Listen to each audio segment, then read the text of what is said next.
Et bonjour tout le monde et bienvenue à cette toute nouvelle vidéo. Dans des précédentes vidéos, je vous avais présenté 10 lignes qui n'auraient jamais dû fermer en Normandie. Et bien aujourd'hui, je vais vous présenter 5 lignes qui n'auraient jamais dû fermer en région Hauts-de-France.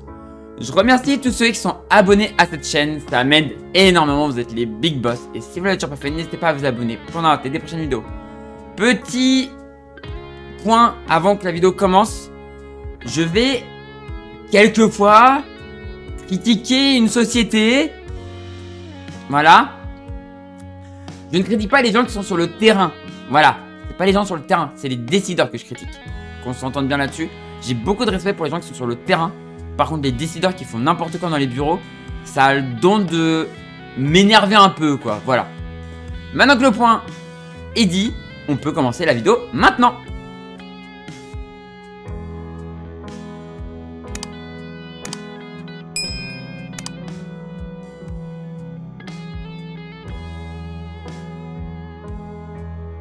Cette ligne, normalement vous la connaissez, car j'en ai déjà parlé dans un Histoire de rail. Pour rappel, Laon-Liard est une ligne ouverte le 3 novembre 1888 entre Laon et Rozoy-sur-Serre, et le 10 juillet 1893 entre Rozoy-sur-Serre et Liard. Elle était à double voie, et permettait aux habitants des communes traversées, et notamment Montcornet, de se rendre dans les grandes villes comme Laon par exemple. Elle permettait aussi le transport du fret produit dans le secteur vers des destinations lointaines. Elle traversa plusieurs moments tourmentés. Je pense notamment à la Première Guerre mondiale, où la ligne sera dans la zone de combat et passera sous commandement allemand. À la fin de la guerre, pas mal de bâtiments de la ligne seront détruits, ce qui fait qu'aujourd'hui encore, les bâtiments voyageurs sont dans un style nord après-guerre. La ligne verra aussi partir des soldats pour le front. Entre les deux guerres, du fait des travaux importants à faire, la ligne verra les premières menaces de fermeture.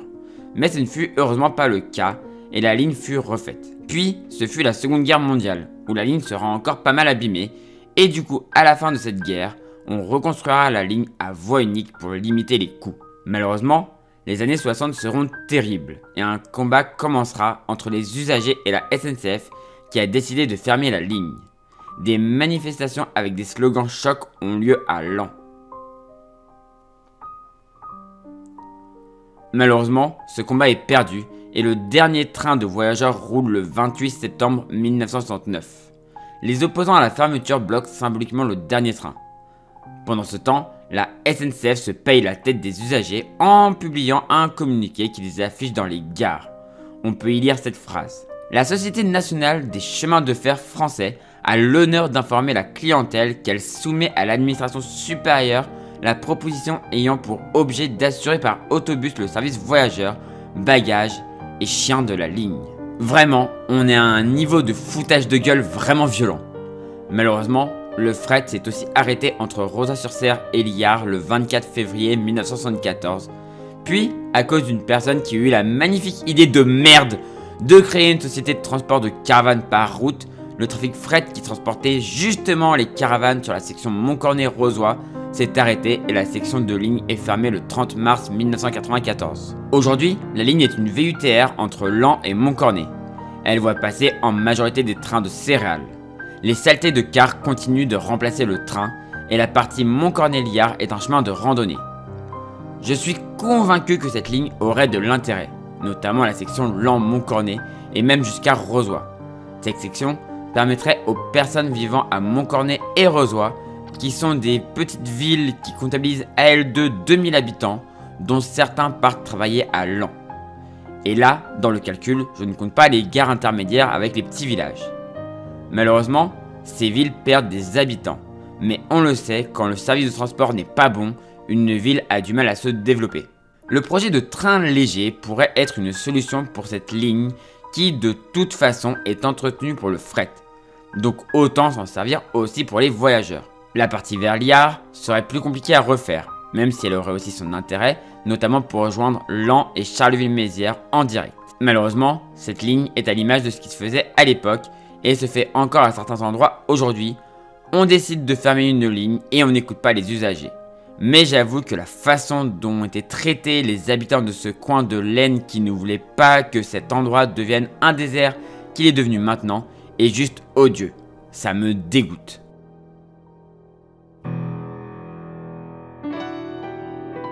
C'est bien cette ligne, ça me fait penser à quelque chose, à un endroit en Normandie. On va parler de l'île Comines, une ligne ouverte le 15 juin 1876 par la compagnie des chemins de fer du Nord-Est. Elle fut reprise par le Nord en 1890. Elle servait à raccourcir les temps de trajet vers les villes de Tournai et Ypres en Belgique, en passant par la France. Comme toutes les lignes de cette région, elle aura son intérêt pendant la guerre. Mais en 1955, la section entre la gare de Comines France et Comines Belgique est fermée, enlevant ce pourquoi la ligne avait été construite et condamnant un point de passage frontière en train. Le pont, qui traversait le Lys, est détruit. Par contre, la section de l'île Comines France est conservée et voit toujours du trafic voyageurs et fret jusqu'à la centrale thermique de Comines. Ce trafic fret durera jusqu'en 1985 quand la centrale fermera ses portes. La section entre la centrale et la gare de Comines France est fermée et la voie est déposée. Le reste de la ligne continue à voir passer des trains de voyageurs. En effet, elle a un intérêt certain pour emmener les gens qui travaillent à Lille depuis les gares desservies. Mais la ligne est peu entretenue et se dégrade jusqu'à ce que la vitesse soit limitée à 40 km/h. Après ça, la technique habituelle. Si on y ajoute un service médiocre avec seulement 3 trains par jour et un dernier train partant de Lille à 17h50, vous avez compris le délire. En plus de ça, on rajoute un trajet de saleté de car en parallèle et on a le combo parfait du tout ce qu'il faut pas faire. En 2019, la section restante ferme malheureusement à tout trafic en raison du manque d'entretien et d'un manque de passagers. LOL, les génies. Mais à l'époque, on nous parlait d'un tram qui prendrait la place de la voie. Bon, au moins là-bas, ça serait pas bête, parce que toute la ligne serait transformée jusqu'à Comines France. Pas comme une certaine ligne en Normandie du côté du Havre. Malheureusement, en 2019, rien n'était prêt, et depuis la plateforme pourrit sous la végétation. Pire, on parle maintenant plus de voies de bus ou encore pire, de voies grises. Vous comprenez en partie maintenant pourquoi je suis contre la nouvelle ligne de tram au Havre. On a encore pris les gens pour des idiots. Cette ligne est encore une preuve que les dirigeants n'ont pas encore compris que c'est l'offre qui fait la demande et moins l'inverse. S'il n'y a pas assez de circulation, les gens prennent leur voiture. C'est pas compliqué à comprendre.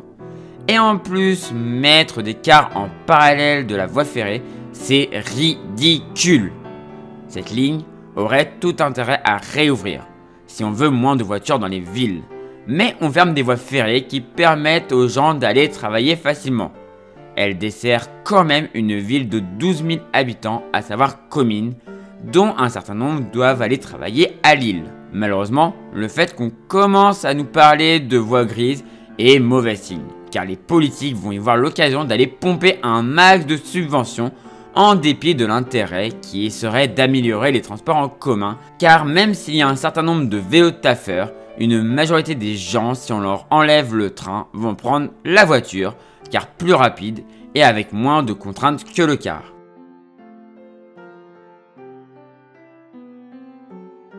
Alors là, on part à la frontière des Hauts-de-France et de ma région, la Normandie, et on va parler de Beauvais-Gisors.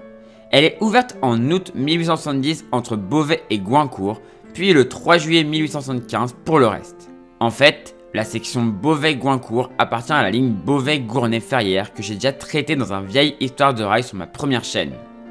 Au début, elle était déclarée d'intérêt local et gérée par la compagnie des chemins de fer de Rouen à Orléans.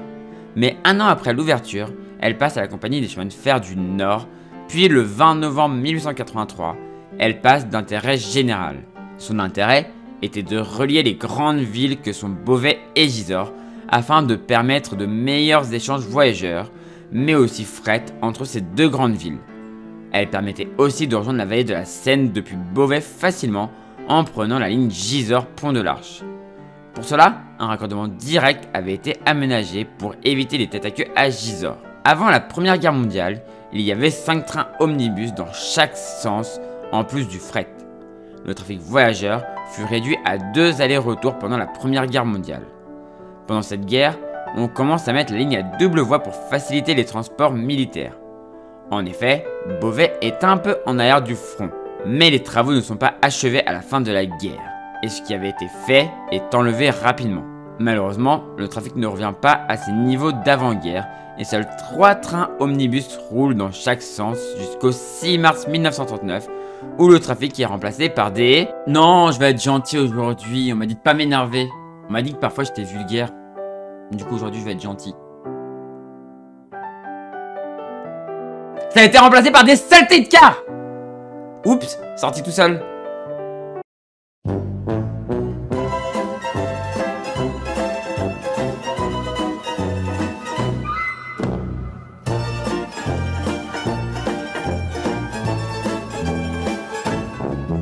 En 1940, la gare de Beauvais est endommagée, mais pour faire face aux problèmes de transport, on met en place de nouveau un train mixte fret voyageurs qui s'arrête à l'entrée de Beauvais. Celui-ci a une particularité, il fait une boucle. Il fait Gisors-Beauvais par la ligne dont on parle, et ensuite pour revenir, il fait Beauvais-Gournay puis Gournay-Gisors. Le 6 octobre, le pont détruit et reconstruit, permettant de retourner à la gare de Beauvais. Mais le service mixte s'arrête définitivement le 4 mai 1942. La ligne ne verra plus jamais de train de voyageurs et le car a encore tué une voie ferrée. Juste après la guerre, la section Labosse-Trichâteau est fermée à tout trafic. La ligne fonctionna en antenne, puis le 1er février 1971, toute la ligne ferme, à l'exception d'une courte section entre Beauvais et Auneuil qui voit du trafic encore dans les années 80. Mais cette section est fermée entre Rannevilliers et Auneuil le 15 avril 2010 et entre Beauvais et Rainvilliers en février 2013. Le trafic étant reporté sur des saletés de camions. À l'heure d'aujourd'hui, la section Auneuil-Beauvais est une voie grise, tandis que le reste de la plateforme est soit un chemin de randonnée qui passe notamment par le tunnel qui se trouvait avant Auneuil, mais à certains endroits, la plateforme a tout simplement disparu. Je suis convaincu que si cette ligne était encore en service aujourd'hui, elle aurait de l'intérêt. En effet, à l'heure actuelle, pour faire les 26 km à vol d'oiseau en train, il vous faudra 2h26 en passant par Pontoise et Persan-Beaumont. À une époque pas si lointaine, on pouvait passer par Serqueux puis Abancourt, mais deux Gugus normands en ont décidé autrement. Je suis convaincu que cette ligne aurait aujourd'hui été intéressante, et encore plus si la ligne Pont de l'Arche-Gisors était encore ouverte, car elle aurait permis de rejoindre directement 3 villes importantes que sont Rouen, Gisors et Beauvais. Beauvais où se trouve un aéroport où je le sais un certain nombre de personnes vont car il propose pas mal de destinations à des prix souvent plus attractifs. Malheureusement aujourd'hui, et comme souvent, les gens s'y rendent en voiture.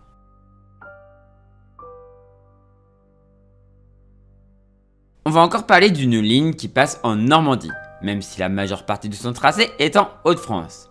La ligne Abbeville-Le Tréport, officiellement Abbeville-E. Une ligne ouverte le 4 décembre 1882 par la Compagnie des chemins de fer du Nord dans le but de transporter du fret pour et en provenance du port du Tréport, mais aussi amener des voyageurs soit à la station balnéaire du Tréport et de Mer-les-Bains, soit vers la grande ville d'Abbeville, qui est encore aujourd'hui la sous-préfecture de la Somme, et donc un lieu important. Pendant la Première Guerre mondiale, la ligne pouvant être stratégique est passée à double voie. La ligne ne subira pas de dommages pendant la guerre. Entre les deux guerres, la deuxième voie est supprimée. Et pendant la Seconde Guerre mondiale, la ligne verra passer des frets pour la construction du mur de l'Atlantique. Le trafic, après la guerre, s'est maintenu. Mais malheureusement, au début des années 90, le fret est reporté sur des putains de camions. Puis, le schéma habituel. En fait, la SNCF voulait déjà tuer la ligne en 1995. Mais la Picardie à l'époque s'y était opposée.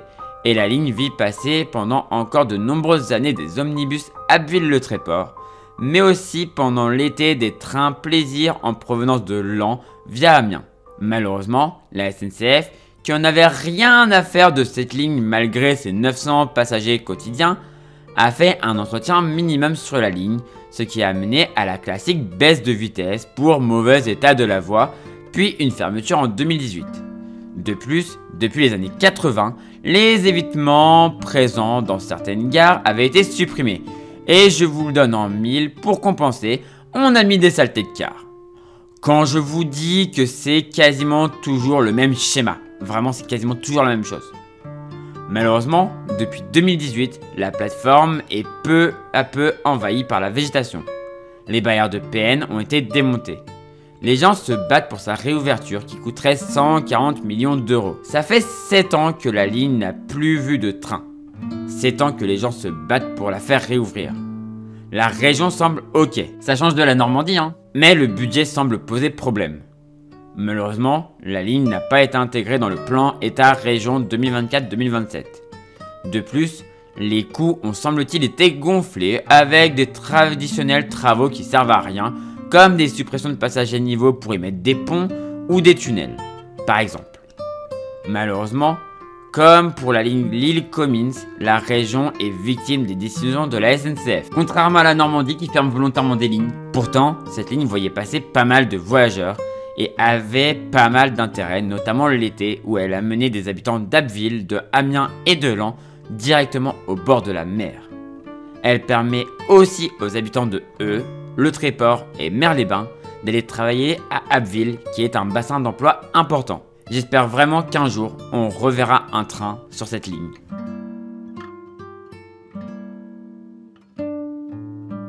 Pour finir cette vidéo, on va parler de la ligne Rochy-Condé-Soissons, qui permettait de rejoindre Beauvais et Soissons en train avec seulement un tête à queue, et du coup avec des automoteurs, juste un changement de cabine.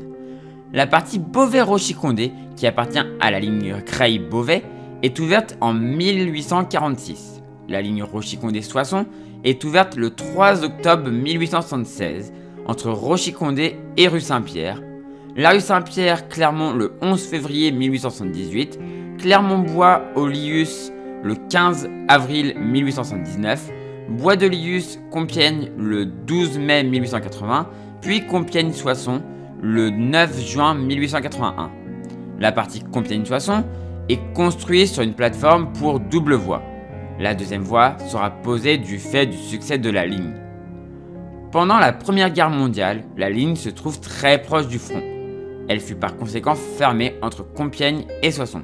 Pendant le conflit, le pont sur l'Oise à Compiègne sera détruit, puis reconstruit en 1917 pour préparer une grande offensive. C'est dans une voiture sur la ligne entre Compiègne et Soissons que sera signé l'armistice. Pendant l'entre-deux-guerres, le nombre de voyageurs diminua en grande partie à cause de la concurrence des saletés de cars. La ligne n'échappa pas au carnage de 1938 où le gouvernement a encouragé la fermeture de lignes. Le dernier train de voyageurs roula le 10 octobre 1938 avec l'application du plan coordination rail-route. Un plan qui a supprimé 10 000 km de voies aux voyageurs pour les remplacer par des putains de cars. Avec à la clé des subventions pour les régions qui fermaient des lignes. Comme quoi, les subventions pour faire n'importe quoi, ça date pas d'hier hein. La section Beauvais-Estrée subit le même sort pour les mêmes raisons le 15 mai 1939. Seule la section Rotonde-Compiègne restera ouverte aux voyageurs jusqu'au 25 février 1940 à cause de la guerre. Depuis, seule la partie Estrée-Saint-Denis-Compiègne voit encore des trains de voyageurs pour la relation Amiens-Compiègne. Pendant la Seconde Guerre mondiale, la ligne reverra quelques trains de voyageurs, mais c'était soit des trains mixtes fret voyageurs, soit des trains détournés, notamment des Paris-Land détournés par Compiègne. La Libération, en 1945, mit fin définitivement à tout trafic voyageur. Après la guerre, c'est le carnage. On ferme plein de petites sections de la ligne, ce qui fait que la ligne devient plein de petites sections plus connectées entre elles. Les sections fermées sont Resson-le-Long, Mersin-Pommier, de l'embranchement de la sucrerie de Froyeur à la bifurcation de Moisvillers le 3 février 1964, puis de rue Saint-Pierre à Clermont en 1972. Ce qui est ridicule, c'est que le nombre de kilomètres de voies fermées était minime, mais c'était sûr que ça allait avoir des conséquences graves. La section Bresles-la rue Saint-Pierre ferme dans les années 80 et est déposée sans même être déclassée. La section Mersin-Soissons est à son tour fermée le 1er juin 1987. Enfin, la section Lamotte-Breuil-Vic-sur-Aisne-Resson est fermée en janvier 2009. Aujourd'hui, il reste des trains de fret entre Rochy-Condé et Bresles, entre Clermont et Avrigny, et entre Compiègne et Trosly-Breuil. Les sections Rochy-Condé-Bresles et Clermont-Avrigny ont même reçu un RVB complet en 2012. La section Estrée-Saint-Denis-Compiègne est encore ouverte aux voyageurs. Le reste de la ligne est soit en voie grise comme entre Bresles et le Neuville-en-Aise, où on retrouve la Transoise et l'avenue verte Paris-Londres. Mais on a aussi une voie grise entre Trosly-Breuil et Vic-sur-Reine. Cette voie grise est pour une fois bien faite, car vu qu'il y avait la place pour 2 voies, la piste a été mise d'un côté et on a laissé une voie de l'autre. Même si de toute façon, la piste se finit dans un supermarché qui a eu la magnifique idée de s'implanter au beau milieu du tracé. Vive l'intelligence! La section suivante jusqu'à Soissons est un chemin de randonnée. Le reste de la ligne a disparu soit à cause de champs, soit à cause d'une grande route. Comme quoi, le routier est toujours là pour faire chier le ferroviaire. Je suis convaincu que cette ligne, à l'heure actuelle, serait intéressante. Elle relie quand même plusieurs grandes villes que sont Beauvais, Compiègne et Soissons, pour une distance de 95 km qui pourrait être parcourue rapidement, car la ligne a peu de courbes et les gares sont assez espacées.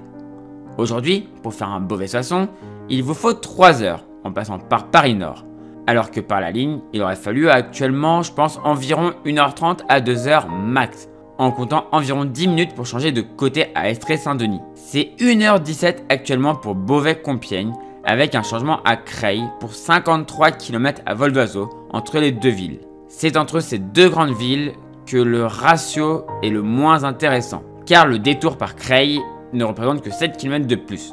Par contre, c'est sans compter les petites villes sur le tracé qui elles aussi pourraient se servir du train. Dernier exemple, pour montrer que la ligne serait intéressante, vous mettez 2h10 minimum pour faire Soissons-Compiègne pour 37 km à vol d'oiseau. Personne ne prend le train dans ces conditions.